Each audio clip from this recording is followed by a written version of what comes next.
Bien, queridos, si quieren su Biblia ahí, Génesis.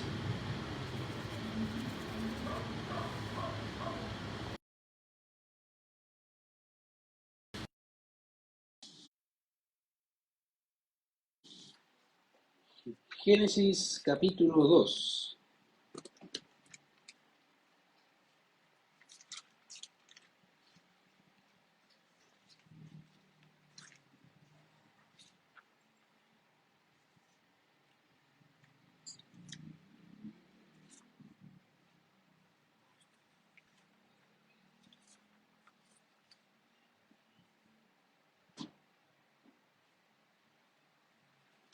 Génesis capítulo 2,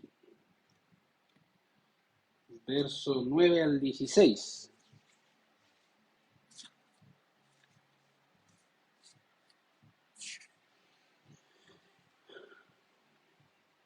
Obviamente ya siguiendo con nuestro estudio, ya hemos avanzado todo lo que es el capítulo 1 y obviamente ya estamos de plano o de lleno en el capítulo 2. Ahora, obviamente dentro de esos capítulos o dentro del capítulo 2, la idea es enfocar obviamente el texto donde el Señor quiere enfocarlo. De hecho, en el capítulo 1, ¿se acuerdan en Génesis capítulo 1? Vimos los días de la creación y tratamos de, obviamente, desarrollarlo de tal manera que se pueda explicar bien. Y habíamos dicho que los días del Génesis son días literales de 24 horas. Eso significa que son 24 horas, ¿cierto? No son una era como algunos piensan, no son tampoco, no sé, periodos indefinidos de tiempo. Obviamente podemos recordar que en el día 1 Dios hizo la luz, ¿se acuerdan? Y obviamente, bueno, es necesario recordarlo.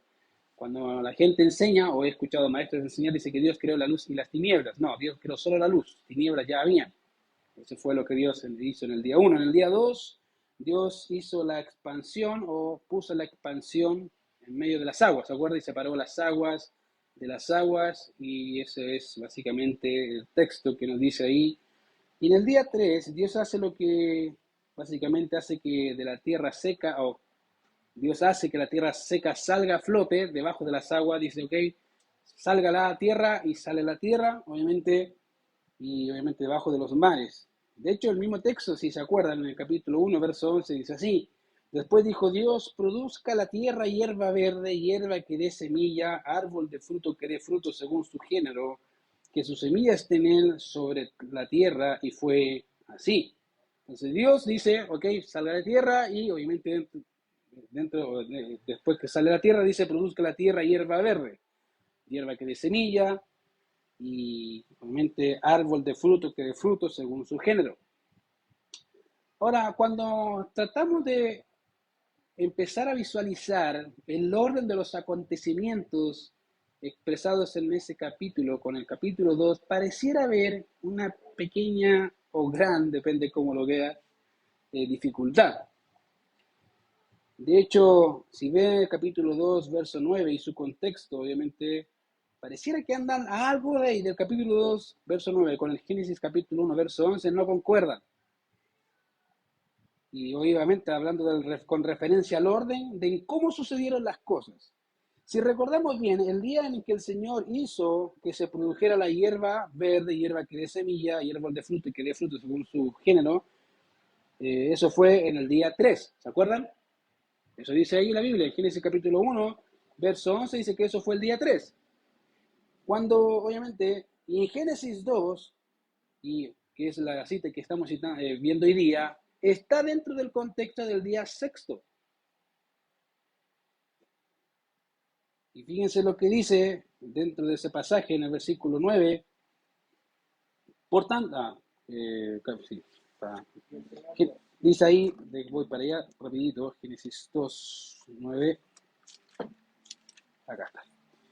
Aquí, dice así: y Jehová Dios hizo nacer de la tierra todo árbol delicioso a la vista y bueno para comer, también el árbol de la vida en medio del huerto, y el árbol de la ciencia del bien y del mal.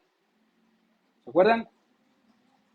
Entonces, fíjense que dice que planta un huerto, y el otro dice que ya estaban, eh, ya estaban los árboles. Y acá dice que hace los árboles.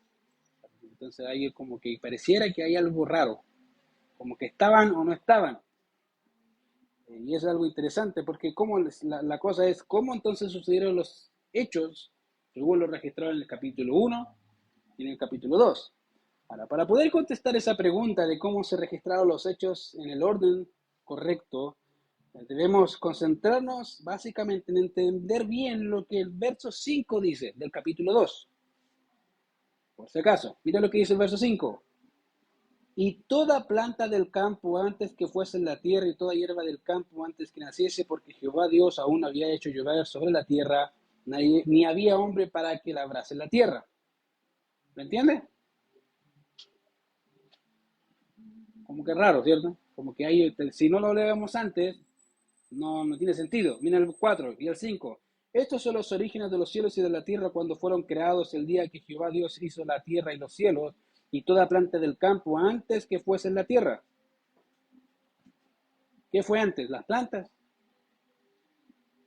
Entonces, como que pareciera que el texto no pega.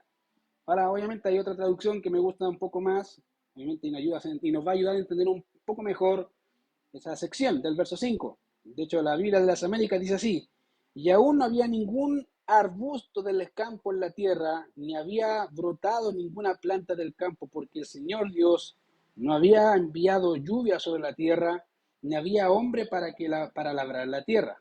Ahora, creo que esa versión nos ayuda mejor para poder entender el texto en general. La idea con eso es poder entender, obviamente, el orden de cómo se llevaron los acontecimientos, las cosas, cómo Dios hizo todo en el día 6, y con eso podemos fijar, obviamente, una mejor conclusión al respecto.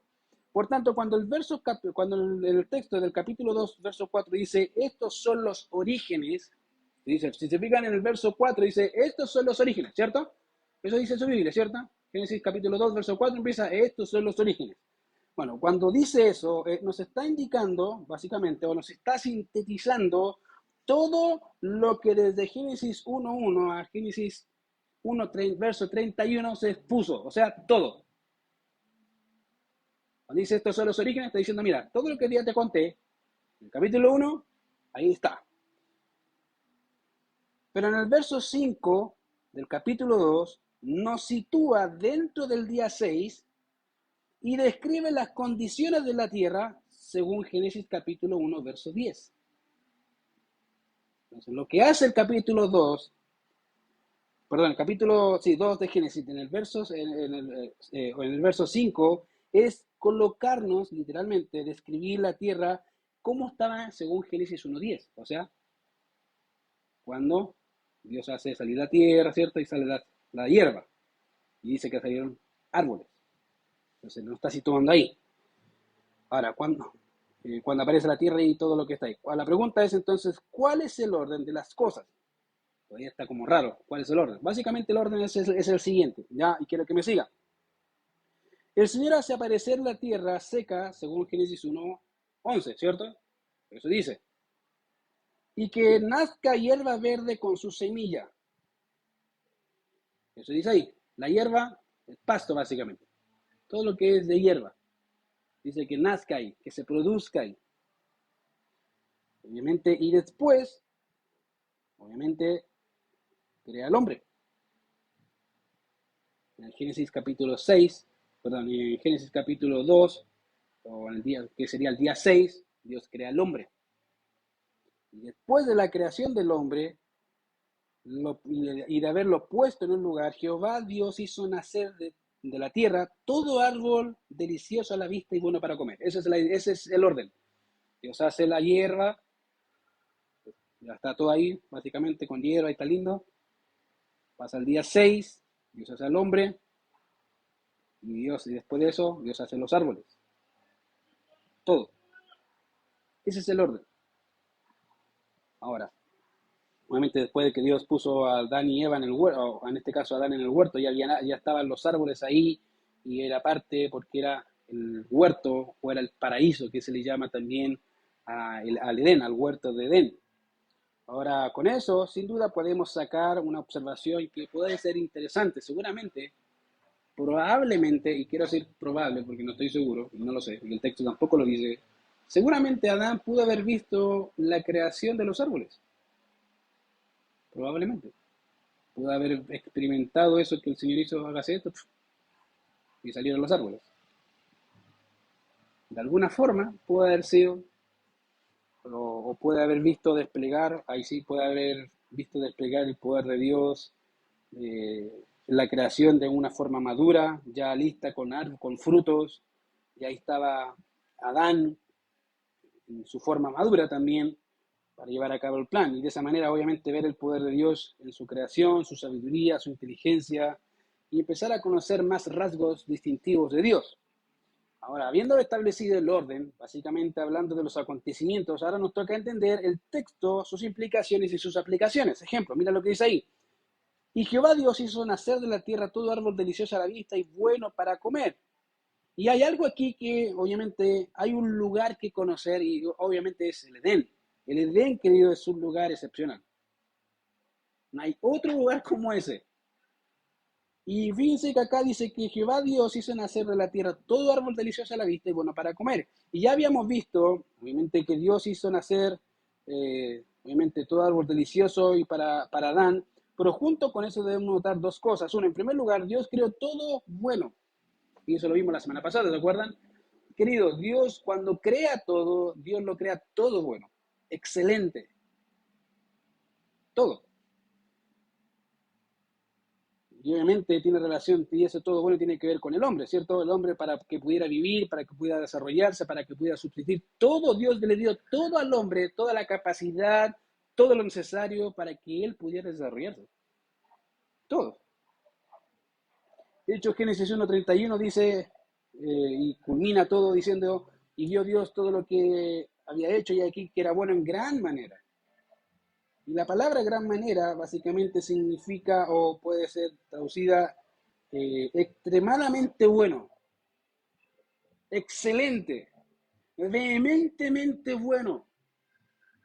Esa es la expresión. Dios hizo la creación no más o menos. No, en realidad la hizo muy buena. Y eso nos habla, querido, de algo del carácter de Dios. Querido, Dios todo lo que hace es bueno. Todo. Ahora, lo creas o no lo creas, Dios todo lo que hace es bueno. Incluso la aflicción.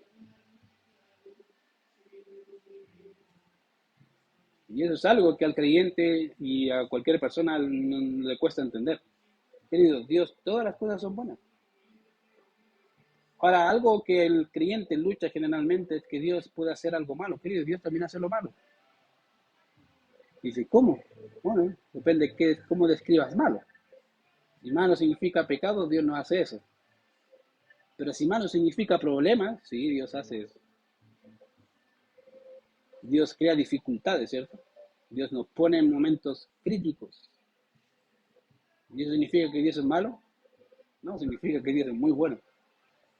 Incluso en las adversidades vemos el poder de Dios desplegarse y por eso nos pone en esos momentos para poder depender de Él, para ver su poder, para saber quién es Él.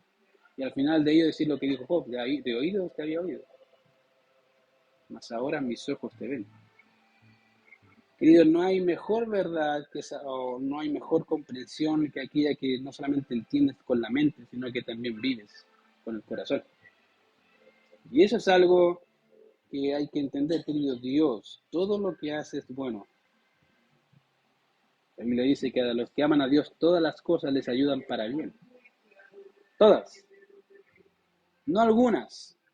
No las que te gustan. Las que son más cómodas. No, todas. Fíjate que después de que el Señor hizo todo árbol bueno y delicioso a la vista y para comer, dentro de esos árboles crea dos grandes árboles o dos árboles interesantes ahí. Ahí dice, y también el árbol de la vida en medio del huerto y el árbol de la ciencia del bien y del mal. O sea, básicamente los árboles de la vida y el árbol de la ciencia del bien y del mal son árboles buenos para comer, deliciosos.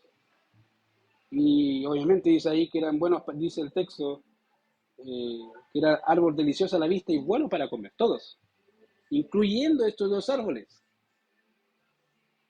Es interesante que cuando vemos la tentación en Génesis 3, fíjense que cuando Eva vio el árbol, dice el verso 6 del capítulo 3, y vio a la mujer que el árbol era bueno para comer. Es obvio, obvio. ¿Por qué? Porque Dios lo hizo así. todos los árboles eran buenos para comer. La diferencia dice que era agradable a los ojos y árbol codiciable. Ahí está la cosa. Ese es el problema. No si era bueno para comer. Entonces, pensar a veces creo que los creyentes piensan que el árbol de la ciencia del bien y del mal era un tipo de árbol venenoso que si lo come se puede morir inmediatamente. En realidad no era así. Era un árbol normal, común y corriente, agradable a los ojos, me imagino, debe haber sido bien lindo, una cuestión, una fruta grande, ¿cierto? Que a cualquiera que lo dice, esto me lo como. Pero, querido, eso es parte de lo que Dios hizo ahí.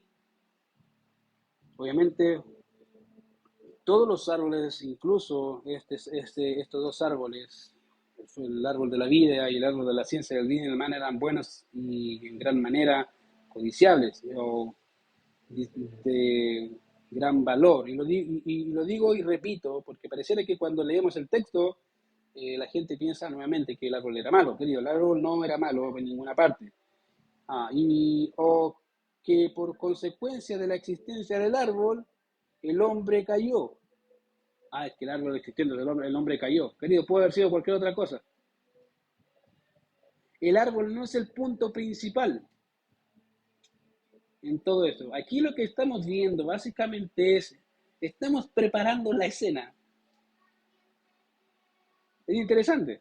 Es como Dios te va mostrando cómo Él hace, cómo Él desempeña la escena en la cual va a poner al hombre en un momento crucial. Y lo interesante es que todas las cosas parecieran estar a favor del hombre. No tenía necesidad, ¿cierto? Tenía todo para comer. Pareciera que no hubiese nada malo. Y si vemos la tentación del segundo Adán, del Señor Jesucristo, dice el texto que fue probado en el desierto. ¿Tenía necesidad? Tenía necesidad. Querido, el lugar no era el punto. El punto era, ¿para qué estaban esos árboles ahí? ¿Cuál era la función que quería o que Dios quería llevar a cabo con ellos? Y esto en relación con el hombre. Obviamente, la consecuencia de la existencia del árbol, obviamente, predominó en la caída, pero no por el árbol en sí mismo.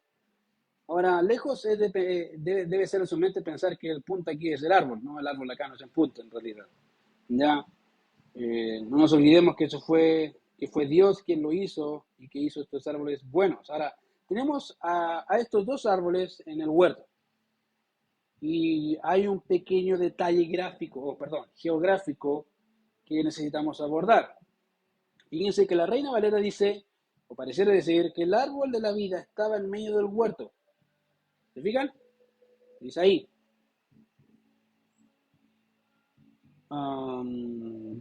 Y Jehová Dios plantó un huerto en Edén al oriente y puso allí al hombre que había formado y empieza a hablar. Y el verso 9 dice, y Jehová Dios hizo nacer de la tierra todo árbol delicioso a la vista y bueno para comer, también el árbol de la vida en medio del huerto. Entonces, pareciera que la Reina Valera lo que está diciendo es que el árbol de la vida estaba, el árbol de vida, ¿a dónde estaba? ¿A dónde? En el huerto, ¿pero en qué parte? ¿A dónde estaba? ¿Al lado, arriba, abajo, al medio? ¿A dónde estaba? Pareciera decir que el árbol de vida estaba en medio. Eso es lo que pareciera decir la Reina Valera. Ahora, otra traducción dice algo diferente. De hecho, la América dice algo muy diferente. Dice, el Señor hizo, sí, dice, el Señor Dios hizo brotar de la tierra todo árbol agradable a la vista y bueno para comer, asimismo en medio del huerto el árbol de la vida y el árbol del conocimiento del bien y del mal. La Biblia de las Américas dice que, pareciera decir, que en medio estaban los dos, mientras que la Reina Valera dice que solamente uno estaba en medio.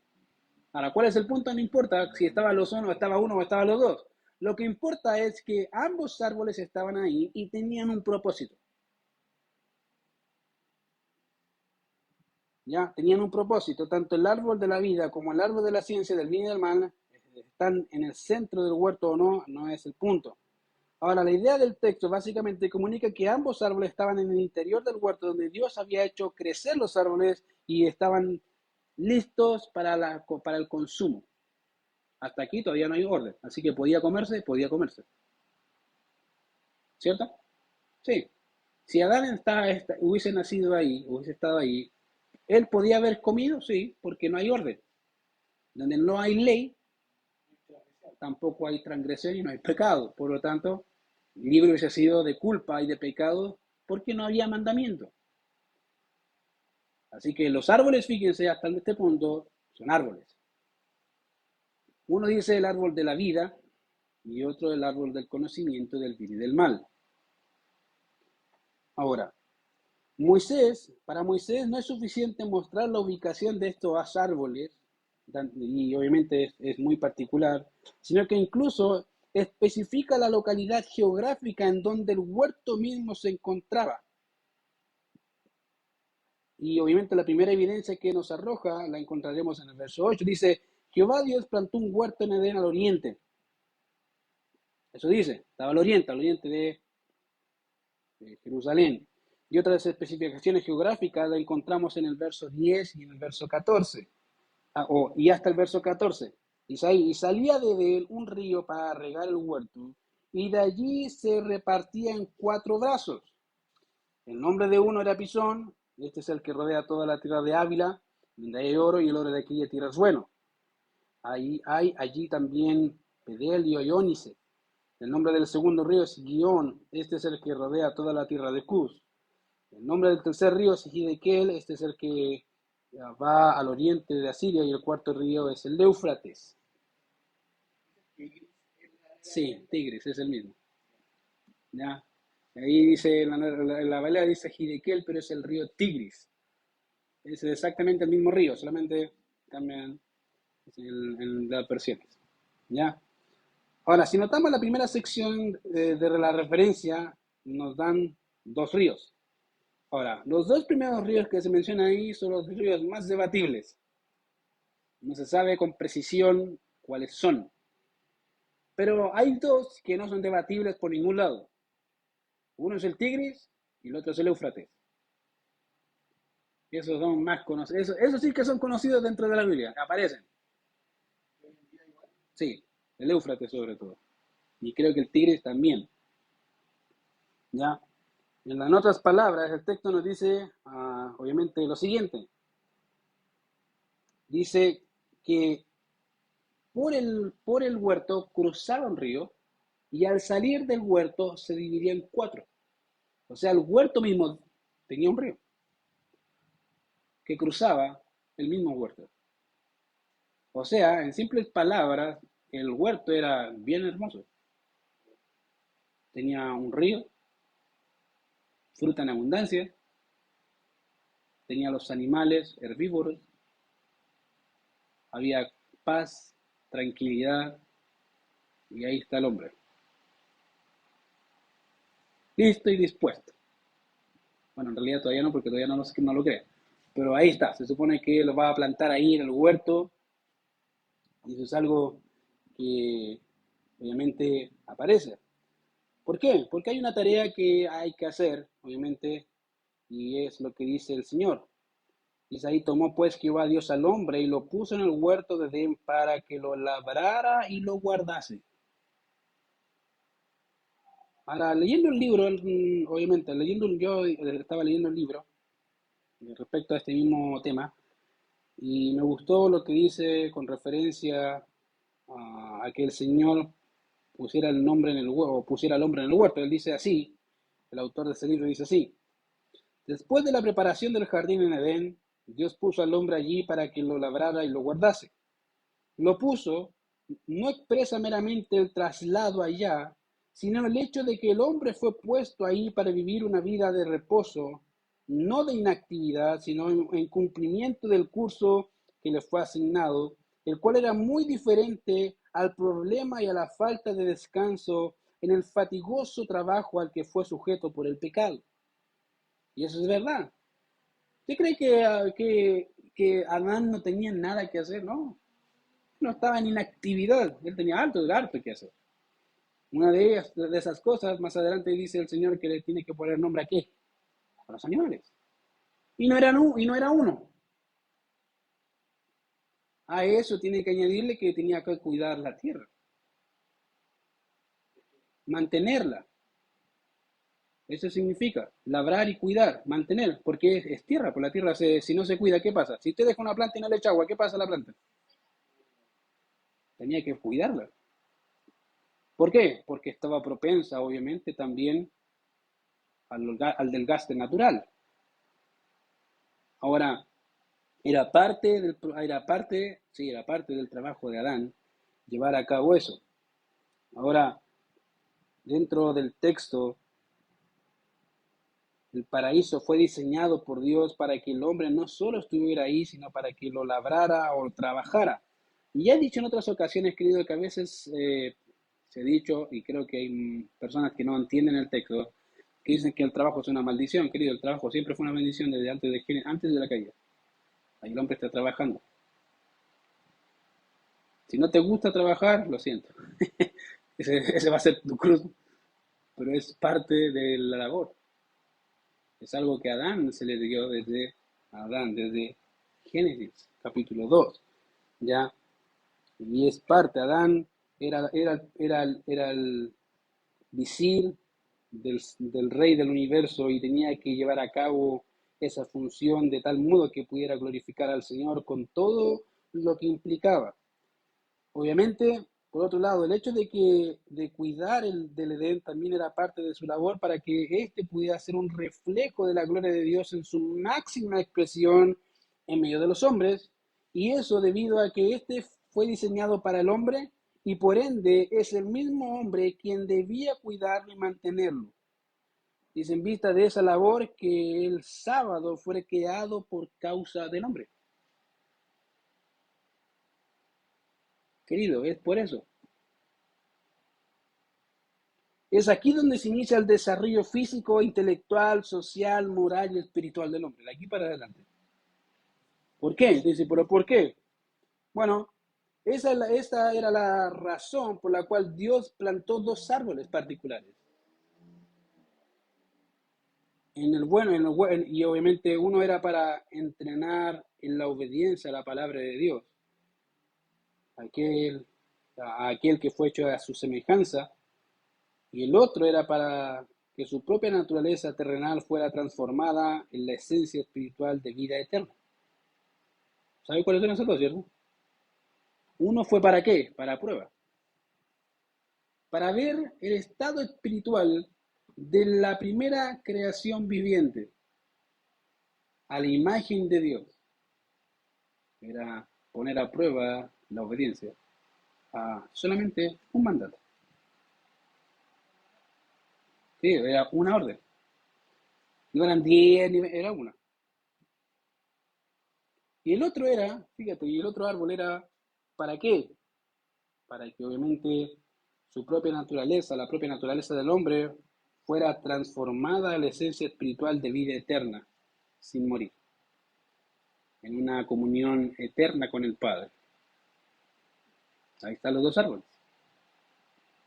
Entonces, querido, el árbol en sí mismo, el árbol no es malo en sí mismo, sino que Dios establece una orden. Mira la orden. Y mandó Jehová Dios al hombre diciendo, de todo árbol del huerto podrás comer, mas del árbol de la ciencia del bien y del mal no comerás, porque el día que de él comieres ciertamente morirás. Ahora, es interesante porque hemos visto ciertos patrones en el desarrollo de la familia y de la sociedad. Y aquí vemos y vuelve el Señor a enfatizar un patrón. El hombre es responsable ante Dios de las decisiones de la familia. El hombre es el responsable ante Dios de las decisiones de la familia. Fíjate que aquí no estaba Eva. Y Dios ordenó a Adán y a Adán, mira, ¿ves todo esto? Todo esto que está aquí lo puedes comer, lo puedes disfrutar, no hay ningún problema. Pero hay un solo árbol que no es lícito comer. No puedes comer de ese árbol. La pregunta de algunos es, pero si era bueno, ¿por qué no lo puede comer? Porque Dios dijo que no hay que comerlo.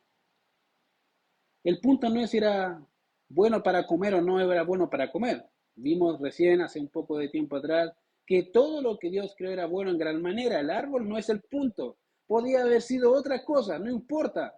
El punto es que Dios le dijo a Adán, mira, ese árbol no lo vas a tocar, no lo vas a comer. En realidad no puedes comerlo, porque el día que comas de él vas a morir. Debe haber sonado medio raro para Adán. Decía, ¿por qué es morir? No entiendo qué es morir. ¿Qué es eso? Y aquí está la prueba. Querido, la prueba consistía obviamente en algo muy fácil. Obediencia. Nada más. El hecho de el árbol de la ciencia del bien y del mal nos dice algo que era un conocimiento. Y el conocimiento, querido, se puede adquirir y la podía haber adquirido de dos formas, Adán. O obedecía o desobedecía. Y Dios le dice acá, mira, hay una orden. Y la única orden que te voy a dar bajo tu mandato, bajo tu responsabilidad, es que no puedes comer de ese árbol. Y fíjate que no pareciera algo raro para Adán, porque no hay ningún comentario que diga, pero Dios, ¿por qué no? No, como que Adán asumió y dice, ok, si Dios dice que no hay que comer, ¿qué hay que hacer? No comer. Y esto nos dice algo, una perspectiva de Adán, o la perspectiva que Adán tenía de Dios. O sea, Dios me creó y Él sabe lo que es mejor. No tengo para qué saber todas las cosas. Dios dice que no hay que comer, no hay que comer y no hay ninguna objeción en contra de eso. Y Dios manda ahí y Adán pareciera contestar a ese mandato. La pregunta es entonces en qué consistía la tentación, que vamos a ver en el capítulo 3. Básicamente consistía en obedecer y adquirir conocimiento por el medio viable. ¿Cuál es ese medio viable? Obediencia. Querido, tú puedes enseñarle a tu hijo de dos formas. O tu hijo aprende porque te cree, o tu hijo aprende por las caídas. Tienes dos formas. Siempre el hombre ha tenido dos formas de aprender. Yo no necesito saber que la fornicación o el adulterio es pecado, o lo que implica todo eso. Necesito saberlo, sí, pero no practicarlo. Algunos lo practican para saberlo, y ese es el problema. Adán lo que hizo fue exactamente eso. Dijo, ok, voy a practicar, quiero saber, quiero conocer, quiero saber más que Dios. En realidad se engañó a sí mismo porque no podía ser más que Dios. Y en segundo lugar desobedeció porque igual iba a tener desconocimiento. ¿Cómo? Por el camino correcto. ¿Tú crees que Dios lo iba a dejar así sin nada? Ya aprende solo. No, no. No decía, con Dios le iba a proveer conocimiento y sabiduría del corazón. ¿Por qué? Porque el principio de la sabiduría, ¿de dónde nace? Si nace ahí en el temor de Jehová, eso significa que obedezco a Jehová y eso se produce en qué? En temor hacia mí o en temor hacia Dios, pero de una forma práctica. ¿Qué hago? Vivo aquello que se me dijo, porque eso es temer a Jehová. Y eso fue lo que Adán no hizo. Fíjate que vemos una orden, vemos un lugar, e incluso vemos una condición en la cual todo dice que Adán no tenía por ningún lado cómo pecar. Nada. Pero ya ves las consecuencias en Génesis capítulo 3. Y fíjate que acá ya no solamente Dios manda al hombre y establece, como dije, un patrón en qué, en que el hombre es responsable. A veces se ha dicho que ambos son responsables. Cuando hay conflictos matrimoniales, generalmente dicen, ella tiene la culpa, él tiene la culpa, ella tiene cierto, siempre es así. Querido, déjame decirte que ambos tienen la culpa, pero uno es más responsable que el otro. ¿Entiendes? Cada uno carga su pecado, pero uno es más responsable, siempre. Y eso no es la mujer, ese es el hombre. Siempre es así. ¿Por qué? Porque Dios puso al hombre como cabeza del hogar, de la familia y de la sociedad. Dios lo puso ahí. ¿La mujer qué es? Es la ayuda del hombre, su compañera, su amada, su amiga, como dice Salomón. Eso es. Y a veces queremos restarle el valor a eso, querido. No le restes el valor a eso, porque Dios lo diseñó así. Siempre el hombre va a ser más responsable ante Dios, porque a él se le cargó.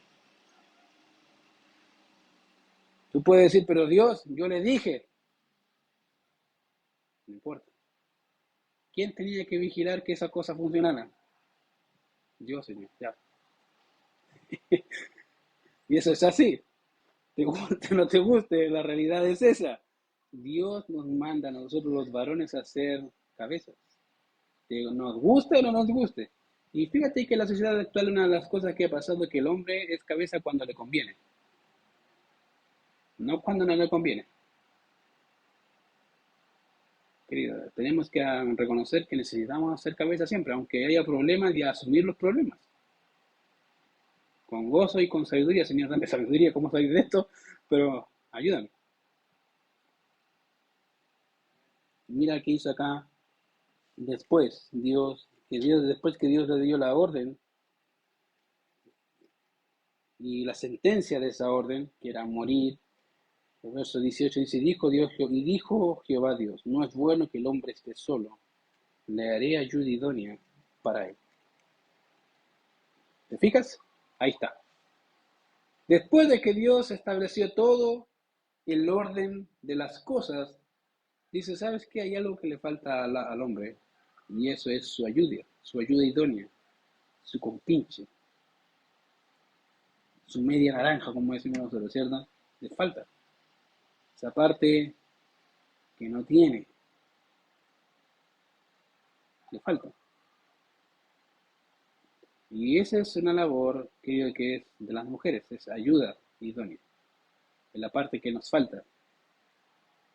Y es interesante porque a veces pareciera ser que uno nomás es el que arrastra el río, ¿cierto? Querida, no te equivoques, tú ayudas en esa labor, con gozo, porque eso es lo que el Señor, para eso el Señor te diseñó y te trajo al mundo. ¿Para qué? Para hacer ayuda idónea, para servir a otro y poder ayudarle a ver las cosas como Dios quiere, no hacer las cosas que Él tiene que hacer. ¿Entiendes la diferencia, cierto? Y te lo digo ¿por qué? Porque las mujeres cuando no ven que las cosas funcionen a su forma, se enojan, muchas veces se enojan, se ofuscan, o empiezan a tomar las cartas ellas en sus manos. Querida, no ese no es tu lugar, no te compliques, déjale las cosas al Señor, ora, y pídele sabiduría al Señor de cómo saber ser ayuda para tu esposo y ayudarle a ver aquello que él no ve. Esa es tu labor. Cuando tomas el papel de tu esposo, vas a tener serios problemas. Te lo digo, vas a tener serios problemas. Siempre vas a tener serios problemas.